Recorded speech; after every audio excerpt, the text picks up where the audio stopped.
let's shift from the numbers, and I know our viewers and of course the headhunter have gotten really good feedback as well from people who'd like to go the career journey and really understand how did these leaders make it. So just talk to us.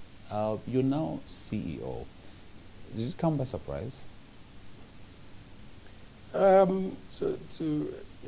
People use different terms, whether you are MD or you are CEO. I think moving this role doesn't come as a surprise. Maybe not KCB, but I've worked my career in the last few years towards a CEO role. And I've never in my career built a target of next role or my aspiration in the next step around an organization. And I've advised people to do this. You work out your career next phase from a definition of a role or a space on what you want to do. Yeah. So, you start from, the entry level, you start from thinking about leading teams. You can lead teams in that organization or lead teams in other. Then you go and start leading, entities. Then you become a leader of leaders. Then you become leader, just not of leaders anymore, but leader of enterprises. Mm-hmm.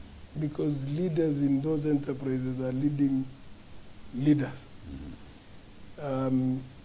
So in many ways, from a career setup, and I can't refer you to any textbook in HR, you got to coin it as you go. Yeah.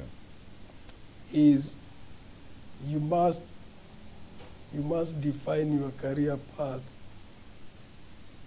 And a lot that I say on career lattice model, from experiences that you want to build and what you want to do next. So once you become an MD of NBK, for example, because at that time I was looking for experiences for what I would call P&L responsibility.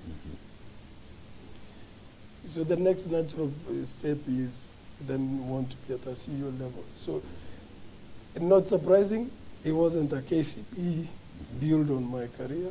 You don't plan, as I think the people who say they plan their careers meticulously. Which is you gotta build experiences and be ready when it happens.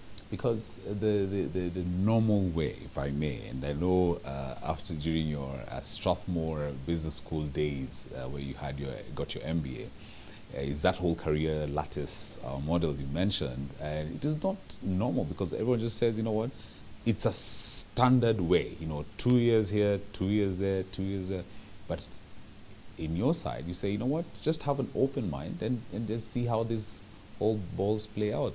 It's easier said than done. So I think, and this now I can refer to textbook. so every single role requires certain competencies. Yeah.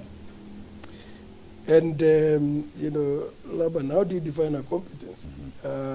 Simply, it's the skills, knowledge, and attributes required to deliver, to do a job at a certain standard. Right? So an organization sets competencies required to be able to deliver a job at a certain minimum standard. Now, your role in career is to have aspirations, but to start here today to say what competencies do I build to be ready when that role, right? Now, those competencies are not built on a ladder model. So, because you don't determine first where you start. Sometimes you find yourself, you go out of campus and there's a job you've started and you take that job. Yeah. But the next steps must be thought out. Yeah. So, and that's career lattice. So today I say, I'm here. I can actually take a side step to build certain competencies because I know how it adds up to where I want to go. So many times, if you check my CV, it's been building competencies. And I think people think it just happens by accident. Yeah. But there's a risk. This is the problem in building competencies. right? You must be willing to take the risk. Because as you move to take the receiver manager, somebody else is doing the HR job.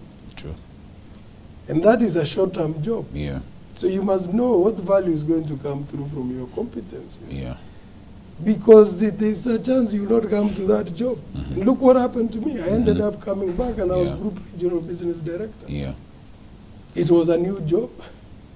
Will you say that was a turning point in your career? I mean, being called to actually, you know, help a bank in crisis, those, you must have grown a lot of white hair if any is left. And Yeah. if you look, I've taken a lot of risk in my career. Mhm. And it is one of those opportunities that I'm forever grateful. Yeah. You can be invited with different criteria, Mhm. but you must show up. Mhm. This is what I Okay. tell people, Yes. right?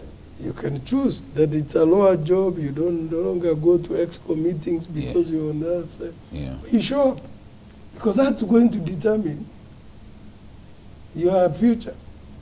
So I guess at many instances what I said to people, it doesn't matter what job you get, but in the first instance, show up fully on that Fully. one. Mhm. Then think about what you're going to do next. Yeah. Not half-heartedly, or you're not quite sure about what step to take. And I think it's quite interesting because even you look at your profile, and I think we've shared that with our viewers as well, you even took a risk, you know, moving out of the country, you know, had a stint in Tanzania, had a stint in South Africa. I think that also kind of helped in trying to prepare for this, leading such a business that is also operating regionally. Absolutely. I think the first, people underrate the cultural sensitivities in driving performance. You know, in multiple geographies. So working with Barclays in the various markets that I've worked in gave me that opportunity with the right training, not just by chance. So I'm forever grateful to Barclays for those opportunities and the leaders that were there to support. Yeah.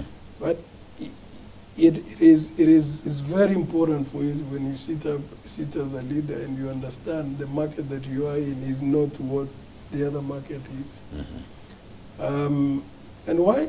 It's because everything is around people. Their values Yeah. determine how you. So if you come with your values of group and you want to deploy the same values across the businesses, there's nothing wrong. But the how you do it is so important, because it determines whether you are ever going to embed them or not. Yeah. So that for me has worked very well. Yeah. Yeah.